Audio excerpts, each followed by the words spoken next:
Indian history में कुछ periods ऐसे होते हैं जो सिर्फ पॉलिटिकल पावर के लिए नहीं बल्कि आर्ट, कल्चर और आर्किटेक्चर के डेवलपमेंट के लिए इम्पोर्टेंट होते हैं। उन्हीं में से एक है कुषाण पीरियड, जो फर्स्ट सेंचुरी सी से थर्ड सेंचुरी सी के बीच का यह समय इंडियन आर्ट हिस्ट्री में एक क्रिएटिव रिवॉल्यूशन लेकर आया। इस पीरियड में स्कल्पचर्स, स्तूपस, मोनेस्ट्रीज और कॉइन्स के डिज़ाइन में रिमार्केबल प्रोग्रेस हुआ। इस समय के सबसे फेमस रूलर थे कनिष्क, जिनके पैट्रोनाइज में बुद्धिज्म और आर्ट दोनों का एक्स्ट्रा ऑर्डिनरी डेवलपमेंट हुआ। कुषाण रूलर्स ने सिर्फ पॉलिटिकल पावर ही नहीं बल्कि इंडियन, ग्रीक और सेंट्रल एशिया आर्टिस्टिक ट्रेडिशन को कंबाइन करके एक यूनिक आर्ट स्टाइल डेवलप की। इस वजह से कुषाण पीरियड को इंडियन आर्ट का इम्पोर्टेंट ट्रेडिशनल फेज माना जाता है। इस वीडियो में हम कुषाण पीरियड के आर्ट और आर्किटेक्चर की अमेजिंग दुनिया को एक्सप्लोर करने वाले हैं।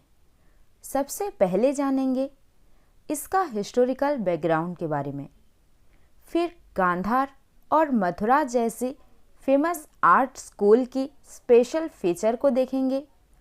इसके बाद बुद्धिस्ट आर्किटेक्चर, स्कल्पचर्स और कुषाण कॉइन्स की आर्टिस्टिक ब्यूटी को एक्सप्लोर करेंगे और फाइनली समझेंगे कि कुषाण आर्ट का इंडियन हिस्ट्री में क्या इम्पोर्टेंस था। कुषाण ओरिजिनली सेंट्रल एशिया की ह्यूची ट्राइब से बिलोंग करते थे, जो माइग्रेट करके अफगानिस्तान और नॉर्थ वेस्टर्न इंडिया के रीजन में आए और वहाँ एक पावरफुल एम्पायर एस्टैब्लिश किया। अर्लियर कुषाण रूलर्स में इंक्लूड थे कुजुला कड़फेसिस और भीम कड़फेसिस, लेकिन कुषाण एम्पायर अपनी पीक पर पहुंचा कनिष्क के रूल में। कनिष्क के समय एम्पायर का एक्सपेंशन अफगानिस्तान, पाकिस्तान और नॉर्थ इंडिया तक पहुंचा।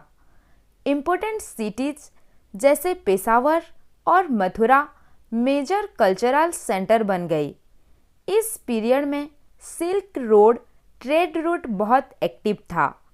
इसी ट्रेड के थ्रू ग्रीक और रोमान कल्चर का इन्फ्लुएंस इंडिया तक पहुंचा। इसे इंटरेक्शन ने कुषाण आर्ट को एक इंटरनेशनल कैरेक्टर दिया। कुषाण आर्ट की कुछ इम्पोर्टेंट फीचर्स थे। सबसे पहली बात, इस आर्ट में कल्चरल फ्यूजन क्लियर दिखाई देता है। इंडियन, ग्रीक और पर्शियन आर्टिस्टिक एलिमेंट्स का कॉम्बिनेशन इस पीरियड का मेजर फीचर्स था। दूसरी इम्पोर्टेंट बात थी बुद्ध की ह्यूमन इमेज का डेवलपमेंट। अर्लियर बुद्धिस्ट आर्ट में बुद्ध को डायरेक्टली ह्यूमन फॉर्म में डिपिक्ट नहीं किया जाता था, लेकिन कुषाण पीरियड में बुद्ध की स्कल्पचर्स बनाना स्टार्ट हुआ। तीसरा फीचर्स था स्टोन स्कल्पचर का रैपिडली डेवलपमेंट। आर्टिस्ट ने ह्यूमन फिगर को रियलिस्टिक और एक्सप्रेसिव बनाया। चौथी बात, कुषाण आर्ट रिलीजियसली डाइवर्स था। बुद्धिस्ट थीम्स के साथ साथ हिंदू और फॉरेन गॉड्स भी कॉइन्स और स्कल्पचर्स में डिपिक्ट किए गए। कनिष्क के टाइम पे सबसे famous artistic tradition Gandhara school of art का राइज हुआ। ये मेनली नॉर्थ वेस्टर्न रीजन में डेवलप हुई, जैसे तक्षशिला, पेशावर और स्वाट वैली। गांधार आर्ट पर सेंट्रल एशियन, ग्रीक और रोमन आर्ट के साथ साथ भारतीय कला का एक कॉम्बिनेशन दिखता है। इसीलिए इसे ग्रीको बुद्धिस्ट आर्ट के नाम से भी जाना जाता है। इस स्टाइल की सबसे इम्पोर्टेंट फीचर्स थी रियलिस्टिक रिप्रेजेंटेशन। स्कल्पचर्स में ह्यूमन बॉडी के मसल्स और प्रपोर्शन बहुत ही केयरफुली कार्व किए जाते थे। बुद्ध की इमेज में कर्ली हेयर और डिटेल्ड ड्रेपेरी दिखाई देती थी, जो ग्रीक स्कल्पचर के आर्ट स्टाइल से इंस्पायर्ड थी। Statues mostly grey cyst stone से बनाया जाता था। गांधार आर्ट का मेन सब्जेक्ट बुद्ध और बोधिसत्व थे, जिसमें स्पिरिचुअल कामनेस और डिग्निटी को एम्फासाइज किया जाता था। कुषाण पीरियड की दूसरी इम्पोर्टेंट आर्ट स्टाइल थी मथुरा स्कूल ऑफ आर्ट। ये स्टाइल डेवलप हुई मथुरा रीजन में। गांधार आर्ट के opposite Mathura art completely Indian tradition पर बेस्ड था। इस स्टाइल की स्कल्पचर्स रेड सैंडस्टोन से बनाई जाती थी। मथुरा स्कल्पचर में ह्यूमन फिगर स्ट्रॉन्ग और एनर्जेटिक दिखती थी। बुद्ध की इमेज में स्पिरिचुअल पावर्स और इनर पीस को हाईलाइट किया जाता था।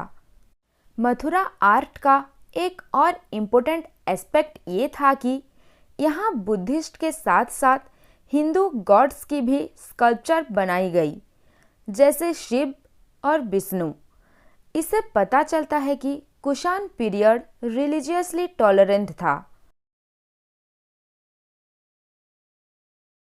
माना जाता है कुषाण और ग्रीक उन फॉरेन इन्वेडर में से थे जो भारत में आकर ऐसे बस गए कि वक्त के साथ उन्होंने अपना ओरिजिनल आइडेंटिटी को भी त्याग करके भारतीय संस्कृति को अपना लिया। कुषाण्स ने यहाँ आकर भारतीय धर्मों का पालन भी किया।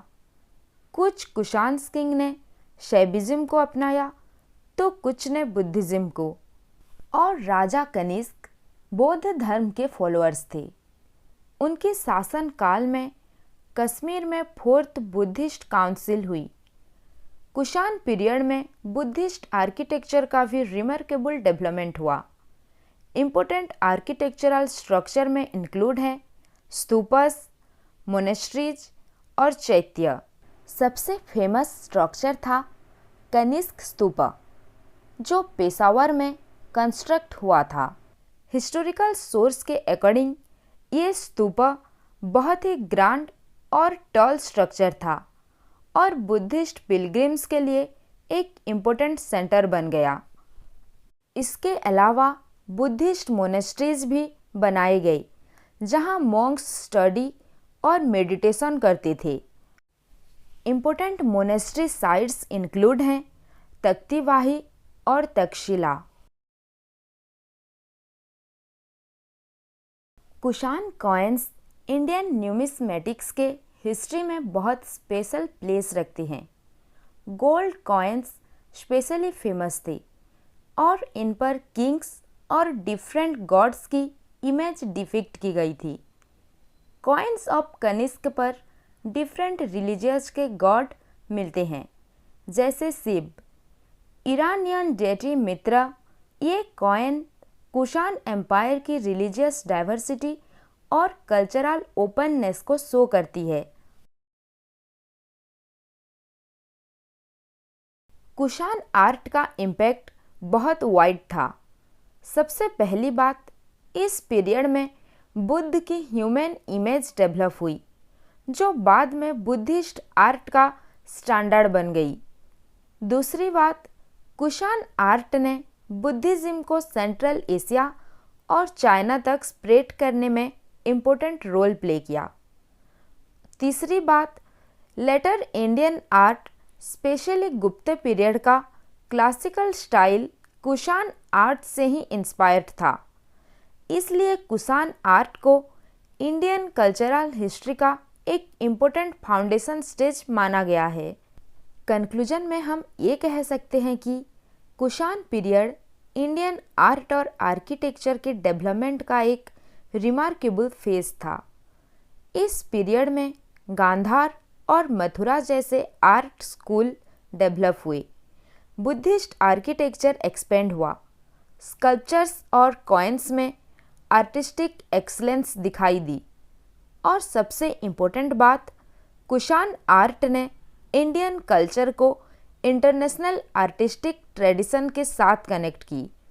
इस वजह से कुषाण पीरियड को इंडियन आर्ट हिस्ट्री का क्रिएटिव एंड ट्रांसफॉर्मेटिव इरा माना जाता है।